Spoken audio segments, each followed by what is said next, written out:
श्री हरि बोलो ग्रंथराज श्रीमद्भगवद्गीता जी की जय। श्री परमात्मने नमः। गीता सुगीता कर्तव्या किमन्यः शास्त्र विस्तरः या स्वयं पद्मनाभस्य मुख पद्माद्विन्यः सृता। अथ ध्यानम्। शांताकारं भुजगशयनं पद्मनाभं सुरेश विश्वाधारं गगनसदृशं मेघवर्णं शुभांगं लक्ष्मीकान्तं कमलनयनं योगिभिर्ध्यानगम्यं वन्दे विष्णुं भवभयहरं सर्वलोकैकनाथम्। यं ब्रह्मा वरुणेन्द्र रुद्रमृतः स्तुन्वन्ति दिव्यः स्तवैर्वेदैः साङ्गपदक्रमोपनिषदैर्गायन्ति यं सामगाः। ध्यानावस्थितगतेन मनसा पश्यन्ति यं योगिनो यस्यान्तं न विदुः सुरासुरगणा देवाय तस्मै नमः। वसुदेव सुतं देवं कंसचाणूरमर्दनम् देवकी परमानंद कृष्णं वन्दे जगद्गुरुम्। भगवद गीता अध्याय 15 श्लोक 2 से 4। श्लोक 2। अधश्चोर्ध्वं प्रसृतास्तस्य शाखा गुण प्रवृद्धा विश्य प्रवालाः अधश्च मूलान्यनुसंततानि कर्मानुबंधिनी मनुष्यलोके। गुणों द्वारा पोषित इसकी शाखाओं का प्रसार ऊपर और नीचे है, इसकी कलियां इंद्रियों के विषय हैं और नीचे मनुष्यों के संसार में इसकी जड़ों का विस्तार है जो मनुष्य को कर्म की ओर प्रवृत्त करती है। जीवन रूपी अश्वत्थ वृक्ष की उपमा का यहाँ आगे सविस्तार प्रतिपादन किया गया है। इसकी शाखाएं ऊपर और नीचे दोनों ओर फैली हैं। ऊपर की ओर फैल करके अस्तित्व और चेतना के उच्च क्षेत्रों का ज्ञान देती हैं और नीचे की ओर फैल करके बोध को संवेदनशील भौतिक शरीर एवं भौतिक जगत में सीमित करती हैं। इन शाखाओं में प्रवाहित ऊपर अथवा नीचे केंद्रित प्राणशक्ति एवं चेतना गुण सत्व रजस और तमस द्वारा उनके अच्छे सक्रिय और बुरे प्रभावों पर अह की प्रतिक्रिया के अनुसार पोषित होती है। मानवीय कार्य मुख्यतः संवेदन की कलियों अथवा इंद्रियों की वस्तुओं से उत्पन्न होते हैं। ये संवेदन दृष्टि श्रवण गंध स्वाद एवं स्पर्श की शारीरिक तंत्रिकाओं के छोरों पर उत्पन्न होते हैं। एक गहरे आध्यात्मिक विश्लेषण में इन इंद्रियों को कारणात्मक क्षमताओं अथवा संवेदी अनुभवों की कलियों के रूप में परिभाषित किया जाता है। ध्वनि अथवा कान जिसे सुन सकते हैं, स्पृश्यता अथवा प्रतिरोध जिसे अनुभव किया जा सकता है, रूप अथवा रंग जिसे नेत्र देख सकते हैं, स्वाद जिह्वा जिसका स्वाद ले सकती है, गंध जिसे नाक सूंघ सकती है। इन अधिमानस क्षमताओं में पृथ्वी जल अग्नि वायु और आकाश के सूक्ष्म स्पंदनशील सृजनात्मक तत्व निहित हैं। ये क्षमताएं तीनों गुणों के साथ पारस्परिक क्रिया द्वारा संवेदी अंगों एवं अनुभूतियों के रूप में विस्तारित होती हैं। देखें न 13:01 एवं अंतिम परिणाम प्रकट वस्तु अथवा अनुभूति होती है।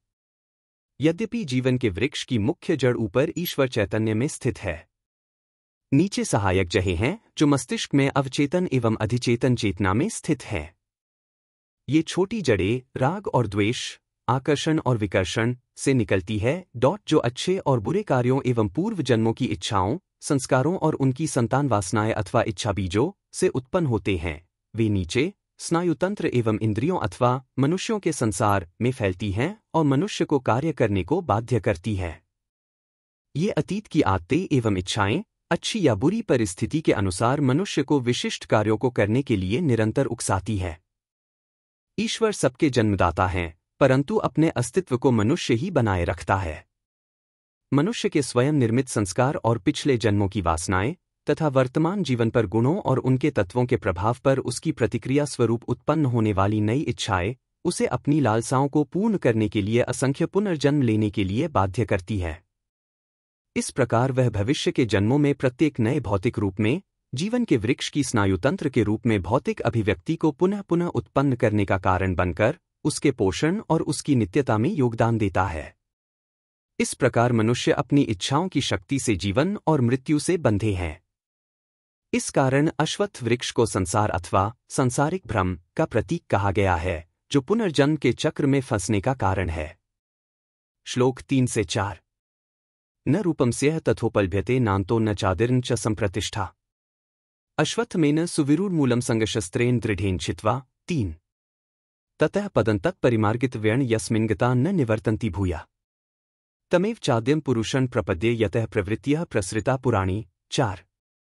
इस वृक्ष की वास्तविक प्रकृति इसका प्रारंभ इसका अंत और इसकी निरंतरता की विधियां सामान्य मनुष्य इनमें से किसी को नहीं समझते हैं।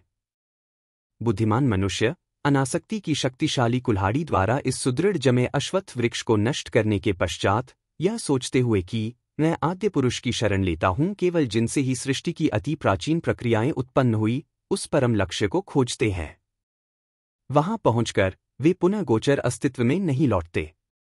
यद्यपि मनुष्य में चेतना, प्राणशक्ति और तंत्रिकाओं का यह त्रिविध वृक्ष उपस्थित है, तथापि वह स्वयं को अथवा प्रकृति को नहीं समझता।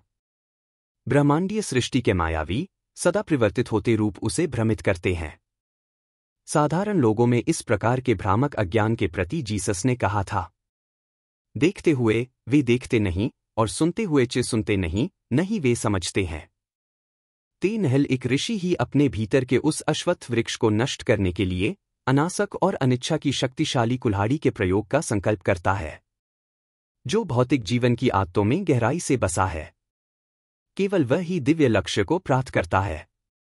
सांसारिक मनुष्य इंद्रिय सुख एवं अहंकार के घने पत्तों वाले वृक्ष के नीचे रहकर ईश चैतन्य के मुक्तिदायी आकाश का अनुभव नहीं करता, परंतु निष्ठावान भक्त विवेक एवं योगाभ्यास द्वारा सांसारिक इच्छाओं एवं अतीत की आदतों द्वारा प्रेरित कार्यों पर जो उसके चेतन, अवचेतन एवं अधिचेतन मन में जमे हैं, एक प्राणांतक वार करता है।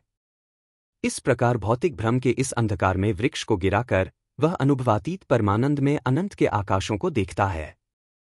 ब्रह्मांडीय चैतन्य को वह अपने शरीर एवं ब्रह्मांड के जीवन के वृक्ष के उद्भव, निरंतरता एवं अंत के रूप में अनुभव करता है। इस बोध के द्वारा कि ईश्वर ही सर्वस्व हैं एवं अतीत तथा वर्तमान की इच्छाओं से मुक्ति पाकर वह एक मुक्त पुरुष बन जाता है तथा शारीरिक अवस्था में भी इस चेतना को बनाए रखने में सक्षम हो जाता है, परंतु पुनः कभी भी उसे पृथ्वी पर पुनर्जन्म लेने के लिए ब्रह्मांडीय नियम द्वारा बाध्य नहीं किया जाएगा। बोलो ग्रंथराज श्रीमद्भगवद्गीता जी की जय। जय श्री कृष्ण।